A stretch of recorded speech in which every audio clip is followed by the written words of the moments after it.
Then we have got another sonnet here. All the things. Say 15th July 1937. See, there are two sonnets on the same date. Electron and the indwelling universal. He wrote two sonnets on the same day. And he says, my vast transcendence, holds the cosmic world. I am hid in it as in the sea a pearl. He is already seeing that kind of thing, you see. And then the most decisive sonnet in this series is the pilgrim of the night. He has become the pilgrim of the night. First it was 24th July 1938. 24th July 1938. The pilgrim of the night. And that is exactly what we got here. He is the pilgrim now, descending into the night. The pilgrim of the night. I made an assassination with the night. See, he is already having an engagement, a rendezvous with the night. I made an assassination with the night, and the abyss was fixed our rendezvous. Deep down below was fixed our meeting between the night and him. In my breast, carrying God's deathless light. Unless I got that deathless light in you, you cannot really meet him. In my breast, carrying God's deathless light, I came her dark and dangerous heart to woo. To kiss a dangerous heart. With the deathless light, I can go and meet anywhere alive. I made an assassination with the night, and the abyss was fixed our rendezvous. In my breast, carrying God's deathless light, I came her dark and dangerous heart to woo. I left the glory of the illumined mind, no more required, and a calm rapture of divinized soul, not even that, and traveled through a vastness dim and blind, coming into the night, dim and blind, vastness dim and blind, to the grey shore where her ignorant waters roll. I left all my glories and now I am walking into the shores of night to see. I left the glory of the illumined mind and a calm rapture of the divinized soul and traveled through a vastness dim and blind to the grey shore where her ignorant waters roll. I walk by the chill wave through the dull slime, chill wave through the dull slime, and still that wearying journey knows no end. I walk and still there is no end to that thing. I walk by the chill way through the dull slime, and still that weary journey knows no end. Lost is the lustrous Godhead beyond time.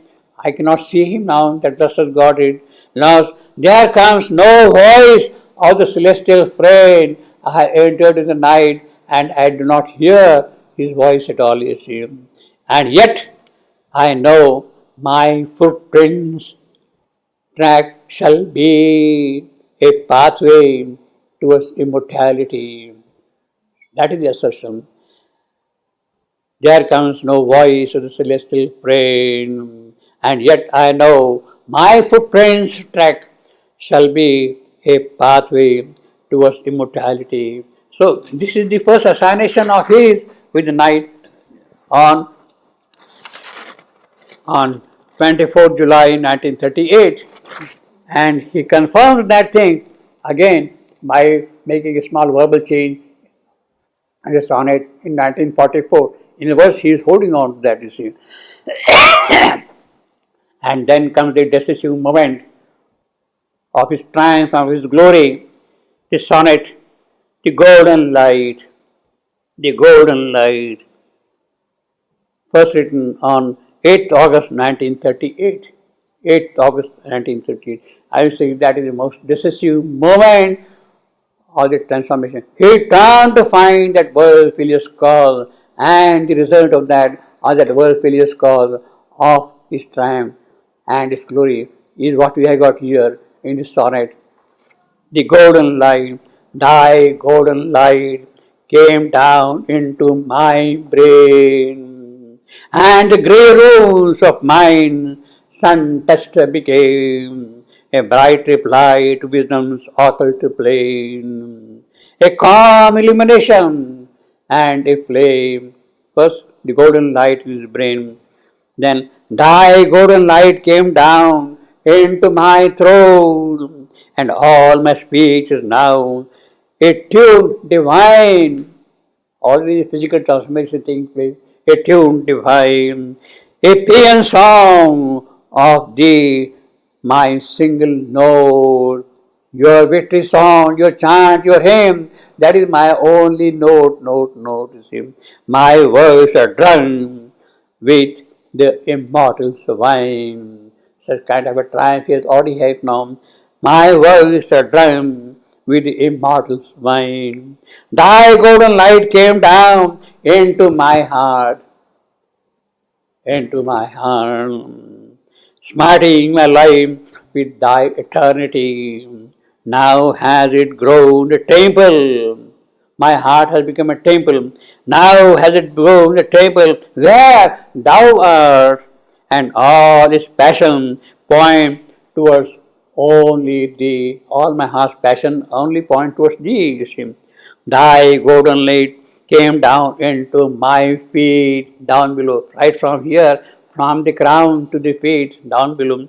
Thy golden light came down into my feet. My earth is now thy playfield, and thy seed. Earth is thy seed, is ready now. The seed is ready. Come and occupy it. That is the command, you see. Thy golden light came down into my home.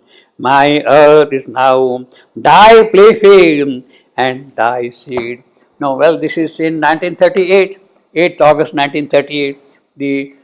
He turned, you see, the assassination is there. See, all those 3-4 sonnets are in the same short period, you see, completely. So it was constantly happening. So this turning point, I will pin down to that particular aspect of it. Until then, this canto, The Descent into the Night, was not present anywhere at all in the earlier Savitri drafts. In the earlier Savitri. It was not there at all in the earlier Savitri drafts at all. It started happening only after 1942, you see. But because all these things are already established in him, he turned to find, you see, because with all that power. Now this sonnet, 8th August 1938, thy golden light came here, thy golden light came here, thy golden light came here, thy golden light came here, is the first occurrence of the supramental light and force entering into the physical. Entering into the physical. He is talking of brain and throat, all physical things, not my soul and not my spirit and not my emotions and all that. He is talking of now these physical aspects of it. My brain, thy throat, my heart, my feet. So that is the first sign, first indication of the supramental descent into his physical in 1938, 8th August. That's the time. You can start marking from that time onward. 8th August 1938, you see. Absolutely. And later on, much later, in 1950s, the mother says that she was seeing the supermind entering into his physical in 1938. Mother says that she was seeing the supermind entering into his physical, into Shivandu's physical in 1938. And she also says that, yes, it was entering into his physical, but at that time what was happening was, it was not remaining permanently there. It was coming, going, coming, going, coming and going. Yes, the supermind is coming here, but it is not remaining stable, permanently there. It is touching, all right, but it is not remaining permanently there. And his yoga tapasya from that point onward is to see that it gets completely stabilized in him. It remains permanently there. And from that point onward, the entire course of his yoga tapasya completely changed with that, you see. And what we have got, Savitri, in the 1940s, is the beautiful fruit of the tapasya. It is not the earlier fruit, When his physical has started receiving the supramental light and force, it is at that point of time the Savitri is coming out. So Savitri is carrying that atmosphere, that power, that strength, that ambience, that light always with it, you see. Had Savitri been written earlier than that, perhaps it would not have been that remarkable, so to say, you see, that astounding, that powerful. Because the supramental light and force are there in him, and with that he is writing Savitri. It is a totally different connotation, different meaning, different sense altogether, different power altogether. So it is the goldenest kind of fruit of his yoga tapasya presented in the form of Savitri, you see. So when you are reading Savitri, you are really directly in touch with that. You are absorbing that vibration, that strength, that light within you constantly. That light is constantly entering within you, and then you can walk anywhere. You can walk into the night. He turns, and you can really see all that kind of thing from that point onward. You see, that is the great change that has taken place in his physical. And then you can see from 1942 onward, all those 8 years he was devoting to Savitri. So Savitri is embodying that complete consciousness, supramentalized consciousness in him in this process. That is the greatness of Savitri, you see. So that is what the first sentence says: a mind absolved, made calm to know, a heart divorced from the blindness and the pang, the seal of tears, the bond of ignorance. He turned to find that word wise failure's call. He turned to find. Turn, there will be audition. But did he really turn?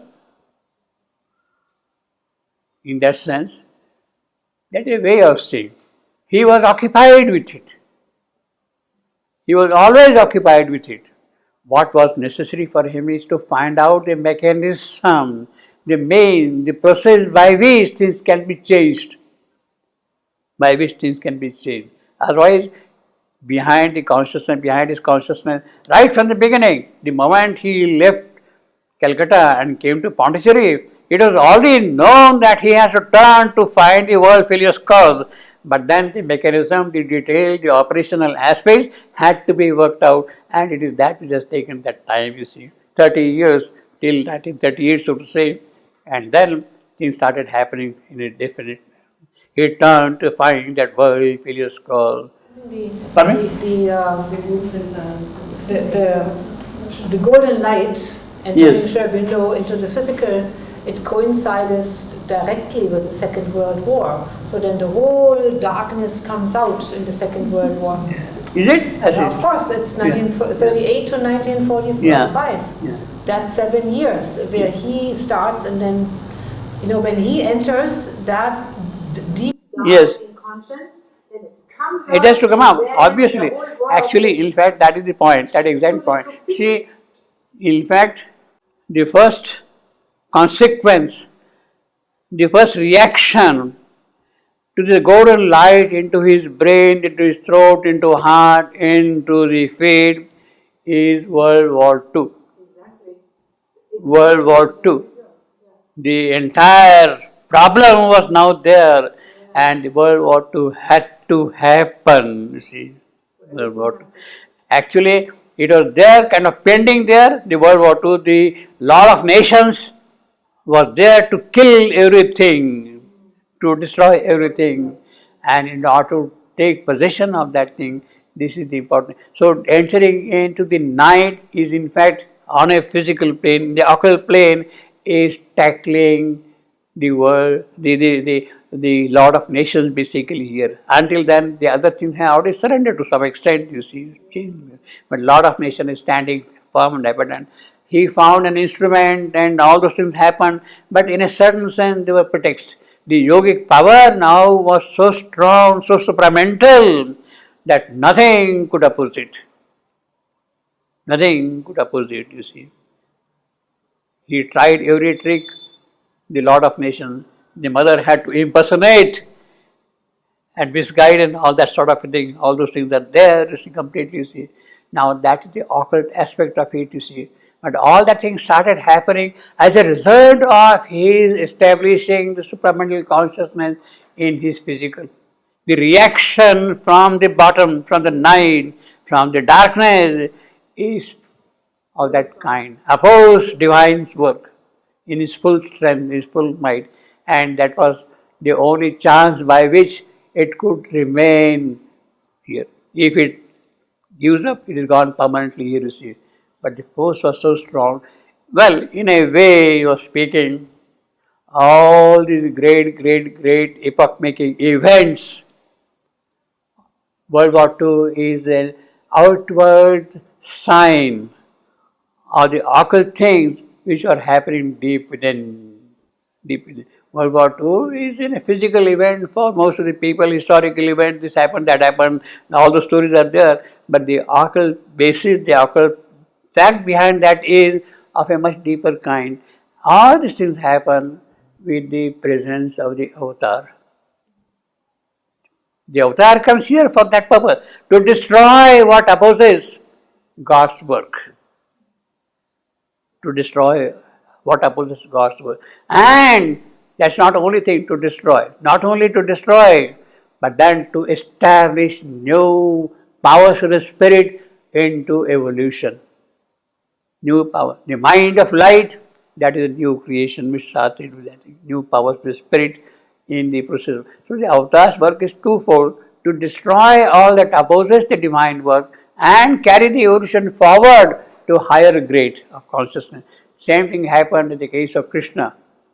Krishna's avatarhood, I come from Yuga not only to destroy the evil and all that leads you astray, but also to establish a new consciousness in the grade of things. You see, same thing happened in the case of Brahma.